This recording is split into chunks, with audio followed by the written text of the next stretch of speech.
दस्तक में आपका स्वागत है। राष्ट्रपति बराक ओबामा 3 दिन की यात्रा या कहें 2.5 दिन की यात्रा या कहें 52 घंटे की यात्रा भारत से निकल पड़े सऊदी की तरफ और उसके बाद अमेरिका में बहुत आस है इस बात को लेकर कि बराक ओबामा भारत से जो बात कह के आए हैं उसे लागू कराने की दिशा में दोनों देश किस रूप में कदम आगे बढ़ाते हैं। इन सब के बीच चीन पैनी निगाहों से देख रहा है, पाकिस्तान कहीं पस्त पड़ा है और इन सब के बीच रंग ओबामा का दिल्ली चुनाव में आ जाएगा ये किसने सोचा था, लेकिन आ गया। तो आइए जरा आज उस महानायक के जरिए इस पूरी सियासत को समझने की कोशिश करें जिसने पहले ट्वीट से जानकारी दी थी कि बराक ओबामा 26 जनवरी को मुख्य अतिथि होंगे। जी दरअसल ये जिक्र है महानायक का, और महानायक का मतलब मौजूदा वक्त में प्रधानमंत्री मोदी, क्योंकि नक्शे पर जरा दुनिया के समझने की कोशिश कीजिए इस दौर में क्या कुछ हो रहा है, किस रूप में हो रहा है, किसके साथ समझौते हो रहे हैं, किसके साथ गाड़ी आगे बढ़ रही है। अमेरिका आज ही आया, कई मुद्दों पर समझौते का जिक्र, कई मुद्दों पर आगे बढ़ने का जिक्र, कई मुद्दों पर। और इससे पहले याद कीजिए चीन के राष्ट्रपति आए थे और उससे पहले जापान गए थे भारत के प्रधानमंत्री, मुलाकात वहां भी हुई थी। ऑस्ट्रेलिया के साथ भी संबंध आगे बढ़े और रूस के राष्ट्रपति पुतिन भी यहां पर आए थे। लेकिन सिलसिलेवार तरीके से समझिए तो $4 अरब का निवेश अमेरिका करेगा। रक्षा और परमाणु क्षेत्र में सहयोग पर सहमति का ठप्पा लग गया है। दूसरी स्थिति चीन के साथ को याद कीजिए तो 5 साल में $34 अरब के निवेश का जिक्र है। गंगा शुद्धिकरण में सहयोग है। इसके अलावे कई दूसरे मुद्दे हैं, लेकिन जो मुख्य मुद्दे जहन में है वो सामने है आपके। तीसरा मुख्य मुद्दा, तीसरी देश ऑस्ट्रेलिया, परमाणु क्षेत्र में समझौता, लेकिन अभी तक चीजें लागू नहीं हुई है, कुछ मुश्किलात है। द्विपक्षीय व्यापार बढ़ाने के लिए सहमति जरूर हुई है। और इन सब के बीच 2 औद्योगिक पार्क बनाए जाएंगे। कई क्षेत्रों में $20 अरब का निवेश का जिक्र जापान के जरिए हुआ है। और ये सारी स्थितियां कहीं ना कहीं बताती हैं। और रूस अब तक 2035 तक 12 परमाणु रिएक्टर लगा देगा। संयुक्त उच्च प्रौद्योगिकी परियोजनाओं में सहायता भी की जाएगी। और ये अगर अंतर्राष्ट्रीय मानचित्र पर देखने की कोशिश कीजिए तो भारत किस दृष्टि से अब महाशक्तियों के साथ न सिर्फ जुड़ रहा है बल्कि हिंदुस्तान को एक बाजार के तौर पर भी सामने रखते हुए दुनिया को इस बात का जिक्र भी करना चाहता है कि आप भारत में निवेश करें। लेकिन कुछ सवाल सामने है। भारत में क्या वाकई एक ऐसी स्थिति बनेगी जिसमें सब कुछ बाजार उनके अनुकूल हो जाए? जो कॉरपोरेट, जो पूंजी पैसा लगाना चाहते हैं उनके रास्ते में इससे पहले जो मुश्किलात थे, ब्यूरोक्रेसी के हों या दूसरे बंधन हो, या फिर कहें एक दौर में जो कहा जाता था लाइसेंसी राज कहीं मुश्किल डालता है, उस सबसे इतर प्राइम मिनिस्टर अगर कह रहे हैं बड़ी योजनाएं पीएमओ के तहत, तो इसके कई मतलब निकाले जा सकते हैं आने वाले वक्त में। लेकिन हमें लगता है इस महानायक के दौर से इतर एक घटना बीच में और घटी है। और इन सब के बीच खास तौर से सैनिकों का जिक्र आज इसलिए जरूरी है क्योंकि त्राल में आज एक मुठभेड़ हुई। हिंदुस्तान के सैनिकों को जो सेवा दी जाती है, युद्ध सेवा, वो युद्ध लड़ते हुए मेडल देने का जिक्र होता है। लेकिन हिंदुस्तान के भीतर आतंकवाद से लड़ना भी एक युद्ध के समान हो चला है। इस रिपोर्ट को देखिए। कल ऐलान मेडल का था और आज वो शख्स शहीद हो गया। 25 अप्रैल 2014 को जम्मू और कश्मीर के शौपिया जिले के एक गांव में 3 आतंकवादियों की मौजूदगी के बारे में सूचना प्राप्त होने पर मेजर मुकुंद ने स्वयं विध्वंसक दल का नेतृत्व किया और आतंकवादियों की गोलीबारी का निडरता से सामना करते हुए लक्षित घर को विध्वंस किया। 24 अगस्त 2014 को जम्मू और कश्मीर के कुपवाड़ा जिले के सामान्य क्षेत्र में तलाशी अभियान के दौरान ढोक के नजदीक कुछ आतंकवादियों की आवाजाही देखी गई, जिन्होंने सैन्य टुकड़ियों पर अंधाधुंध गोलीबारी शुरू कर दी। अपनी व्यक्तिगत सुरक्षा की परवाह किए बिना नायक नीरज रेंगते हुए आगे बढ़े और उन्होंने अपने साथी को छुड़ाया। 26 जनवरी को सेना के सबसे बड़े सम्मान अशोक चक्र से जिन 2 सैनिकों को सम्मानित किया गया, वह दोनों ही कश्मीर में आतंकवादियों से 2-2 हाथ करते हुए शहीद हो गए। और सैनिकों के संघर्ष का सच देखिए। आज ही कश्मीर के त्राल में आतंकवादियों से 2-2 हाथ करते हुए 42 रेजिमेंट के कर्नल एमएन राय शहीद हो गए, जिन्हें कल ही 66वें गणतंत्र दिवस के मौके पर राष्ट्रपति ने बहादुरी के लिए युद्ध सेवा मेडल देने का ऐलान किया था। सिराजदार पिछले 1 साल से हिजबुल मुजाहिदीन आउटफिट के साथ जुड़ा। इन दोनों के विरुद्ध इन लोगों ने कई आतंकवादी कार्रवाइयां की थी और आज एनकाउंटर में ये दोनों लोग मारे गए। दरअसल आज जैसे ही त्राल के हुडोरा गांव में हिजबुल मुजाहिदीन के 2 आतंकवादियों के होने की सूचना मिली, वैसे ही गोरखा राइफल्स के कर्नल मुनिंद्र नाथ राय ने अपने सहयोगी सुरक्षा कर्मियों के साथ मोर्चा संभाला। आतंकवादियों की पहचान मिंडोरा के रहने वाले आदिल खान और सिराज डार के रूप में हुई। इन दोनों आतंकवादियों को पकड़ने के लिए पूरे इलाके में जैसे ही खोजी अभियान शुरू किया गया, वैसे ही हथियारों से लैस इन दोनों आतंकवादियों ने सेना पर गोलियां दागनी शुरू कर दी और बम के धमाके भी किए। दोनों आतंकवादियों के पास खासा असला बारूद मौजूद था। इस वजह से सेना के साथ लंबे वक्त तक मुठभेड़ भी चलती रही और इस मुठभेड़ में 3 जवान गंभीर रूप से घायल हो गए। हालांकि कुछ देर के बाद जवानों ने दोनों आतंकवादियों को मार गिराया और बड़ी तादाद में गोला बारूद भी जब्त किया, लेकिन आतंकवादियों के हमले में गंभीर रूप से घायल कर्नल एमएन राय को श्रीनगर के बदामी बाग के बेस अस्पताल जब तक ले जाया जाता तब तक उनकी मौत हो गई। उनके साथ एक दूसरे सुरक्षा कर्मी की भी मौत हो गई। करीब 48 घंटे पहले कर्नल एमएन राय के नाम युद्ध सेना मेडल की घोषणा हुई। अभी मेडल हाथ में भी नहीं आया था कि आज त्राल के इस एनकाउंटर में इन्होंने अपनी जान निछावर कर दी। ये कहीं ना कहीं कश्मीर में लड़ते हुए सैनिकों के हालात की ओर एक बहुत बड़ा इशारा है। मेडल तो मिलते हैं, लेकिन जान हथेली पे लेके चलना पड़ता है। लेकिन कर्नल एमएन राय इससे पहले आतंकवादियों के खिलाफ किए गए ऑपरेशन को सफल बनाने के लिए उन्होंने जान की बाजी लगा दी थी और राष्ट्रपति ने 26 जनवरी को युद्ध सेवा मेडल से सम्मानित किया। उसी त्राल में आज आतंकवादियों के खिलाफ किए जा रहे सर्च ऑपरेशन में वो शहीद हो गए। यूपी के गाजीपुर में रहने वाले कर्नल एमएन राय ने राष्ट्रीय राइफल्स की कमान संभालने के बाद से ही कश्मीर में आतंकवादियों के खिलाफ कई ऑपरेशंस को अंजाम दिया था। दिल्ली से मंजीत नेगी के साथ शुजाउल हक, श्रीनगर, आज तक। जाहिर है कहीं ना कहीं एक देश की त्रासदी और सैनिकों के सामने एक मुश्किल स्थिति भी रहती है। तमगा मिला, ऐलान हुआ, लेकिन अभी वो छाती पर टंगा नहीं था और शहीद हो गए। चलिए लौटते हैं दोबारा महानायक की स्थिति में, क्योंकि भारत और अमेरिका के बीच बनते रिश्ते क्या चीन और पाकिस्तान को लेकर एक नई लाइन ऑफ कंट्रोल खींच रहे हैं, या इस पार या उस पार की स्थिति वाकई एक नई दिशा में जा रही है। अंतर्राष्ट्रीय तौर पर क्या एशिया कॉन्टिनेंट इस दौर में कहीं ना कहीं रक्षा के मामले में और कहीं सुरक्षा या कहीं हथियारों के मामले में एक नई परिस्थिति दुनिया के सामने पैदा कर रहा है। आइए रिपोर्ट जरा देखते हैं।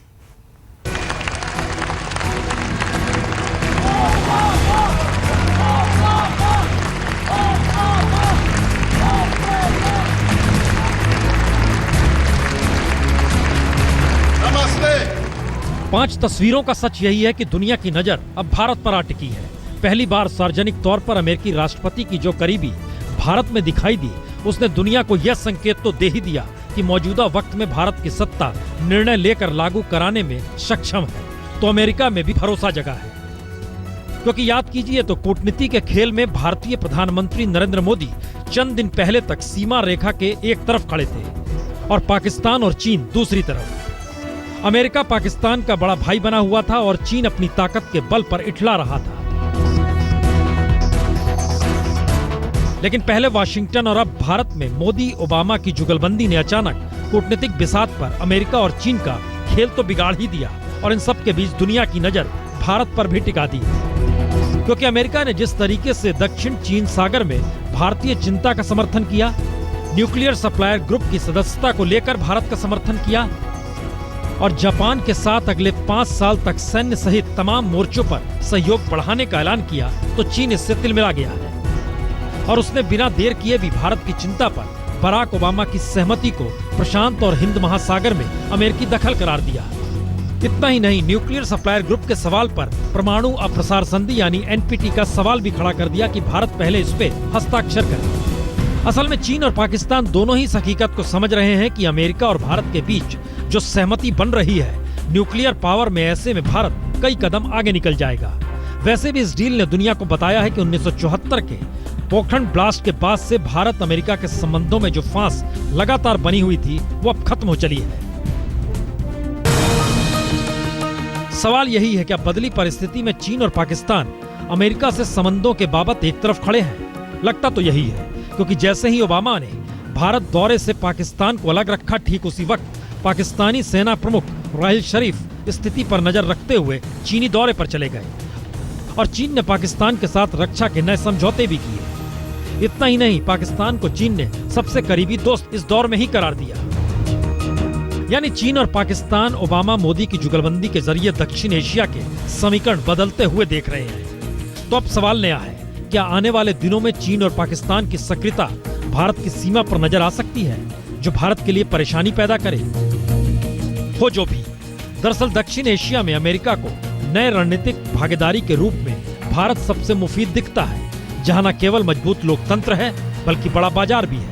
और म्यांमार और श्रीलंका में लोकतंत्र बनाए रखने के लिए भारत की अहम भूमिका का जिक्र जिस तरीके से बराक ओबामा ने किया, उसमें अब बहुत साफ हो चला है कि भारत और अमेरिका के रिश्ते अब सिर्फ यही नहीं रुकेंगे। यानी अंतर्राष्ट्रीय संबंध की बिसात पर मोदी ने जो नई चालें बिछाई हैं, उसने चीन और पाकिस्तान को शह तो दे ही दी है। आइए लौटते हैं दोबारा अपने देश में, क्योंकि अपने लिहाज से जीने की स्थिति में महानायक का यह मिजाज कि कहीं ना कहीं हम मन की बात करेंगे, तो राष्ट्रपति ने मौका नहीं गंवाया, दिल की बात की। My grandfather was a cook for the British Army in Kenya. The distant branches of Michelle's family tree include both slaves and slave owners. When we were born, people who looked like us still couldn't vote in some parts of the country. Even as America has blessed us with extraordinary opportunities, there were moments in my life where I've been treated differently because of the color of my skin. Many countries, including the United States, grapple with questions of identity and inequality and how we treat each other, people who are different than us, how we deal with diversity of beliefs and of faiths. We're also proud to live in countries where even the grandson of a cook can become president, or even a dulit can help write a constitution, and even a tea seller can become prime minister. एक ध्यान दीजिए, जो बातें Obama ने कही, उन्होंने कहा किस तरीके से उनके दादा दरअसल सेना में कुक थे और उनका पोता राष्ट्रपति बन सकता है। किसने सोचा होगा? मिशेल का जिक्र कर रहे हैं, अपने एक रंग का जिक्र उन्होंने किया कि अपने रंग की वजह से उन्हें कितने संघर्ष का सामना पड़ा। दूसरी तरफ प्राइम मिनिस्टर मोदी इस बात का जिक्र कर रहे हैं कि उन्होंने कभी सोचा नहीं था और ये स्थिति आ गई। इसका मतलब है संघर्ष मायने रखता है। लेकिन इन सब के बीच सियासत साधने के लिए सड़क और सड़क के जरिए सियासत साधते हुए सत्ता में आने के प्रयास के बीच आज दिल्ली में एक नज़ारा राहुल गांधी के जरिए भी नजर आया, जब वो रोड शो के लिए निकले और उन्हें सीधा निशाना प्रधानमंत्री मोदी पर साधा। एनडीए की सरकार है और प्रधानमंत्री जी पीआर कर रहे हैं, अपना पर्सनल पीआर कर रहे हैं, मगर कॉन्क्रीट एक काम नहीं हुआ है। रियलिटी ये है और जनता ये पूछ रही है कि बातें कब बंद होंगी, काम कब शुरू होगा। एक तरफ ये कहा गया ये पीआर का पूरा मौका है जो प्रधानमंत्री कर रहे हैं, दूसरी तरफ वामपंथियों की तरफ से पत्र लिखा गया। डी राजा ने पत्र लिखा और कहा कि दरअसल जिस दिशा में आप परमाणु संधि के मद्देनजर बढ़ रहे हैं, उसका तो संसद ने विरोध किया था।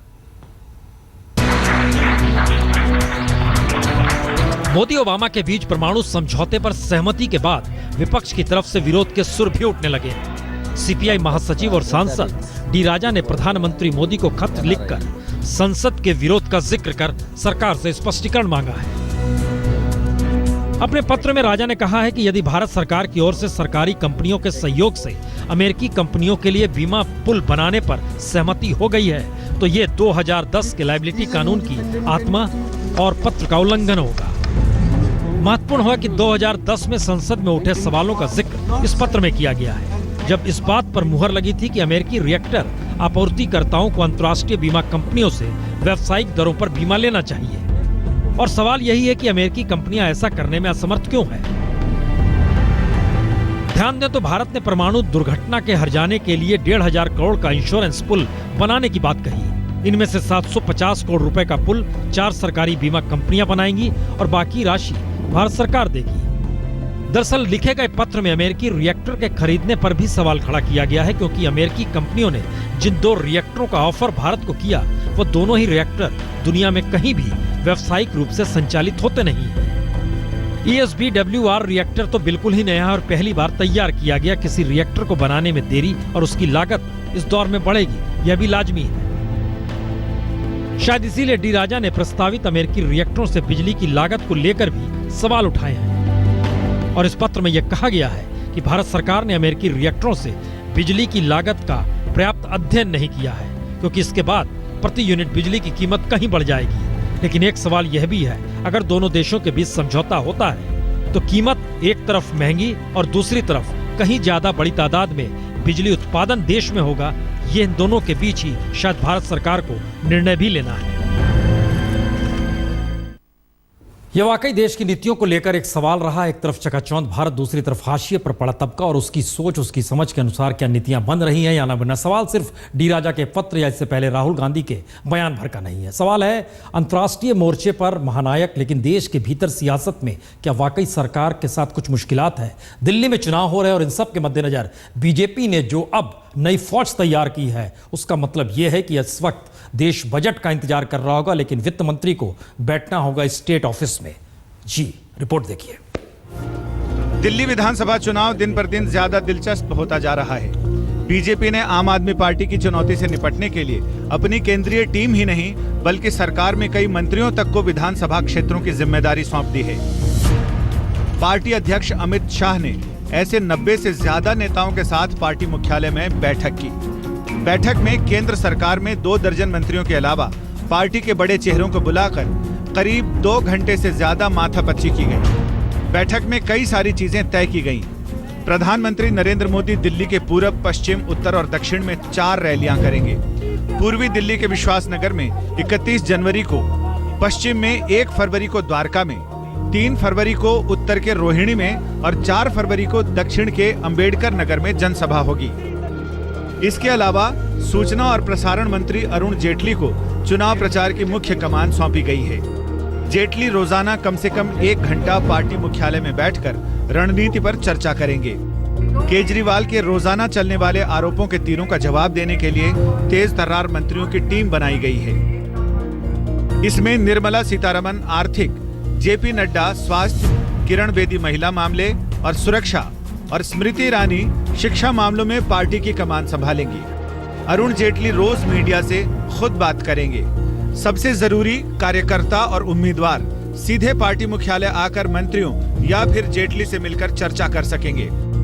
चुनौतियों से निपटने की जद्दोजहद में लगी पार्टी फिलहाल इस किलेबंदी से काफी उत्साहित दिख रही है। सब लोग लगे हैं और वैसे भी जो दिशा दिख रहा है और जिस प्रकार से अभियान चल रहा है, मुझे लगता है कि दिल्ली के अतिरिक्त इस दिल्ली में भारतीय जनता पार्टी के अतिरिक्त कोई सरकार स्वीकार नहीं होगा। दिल्ली के लोग तैयार हैं कि दिल्ली की कड़ी देश के साथ जुड़े और नरेंद्र मोदी जी की सरकार के साथ जुड़े, ये हमारा आह्वान है। पार्टी के अंदर गुटबाजी हो या फिर आप और कांग्रेस के बाहरी हमलों का मोर्चा, बीजेपी ने मंत्रियों और संगठन से जुड़े हुए सिपहसालारों को किलेबंदी में लगा दिया है। चुनावी रणभूमि में कांग्रेस और आम आदमी पार्टी के लगातार चल रहे आरोपों के तीरों का मुकाबला करने को बीजेपी ने नया मोर्चा बनाया है और इस नए मोर्चे में पुराने मंत्रियों और दिग्गज चेहरों पर भरोसा जताया है, क्योंकि यही दिग्गज चेहरे इनमें से कई पार्टी प्रवक्ता के रूप में पार्टी को मुश्किलों से उबारते रहे हैं।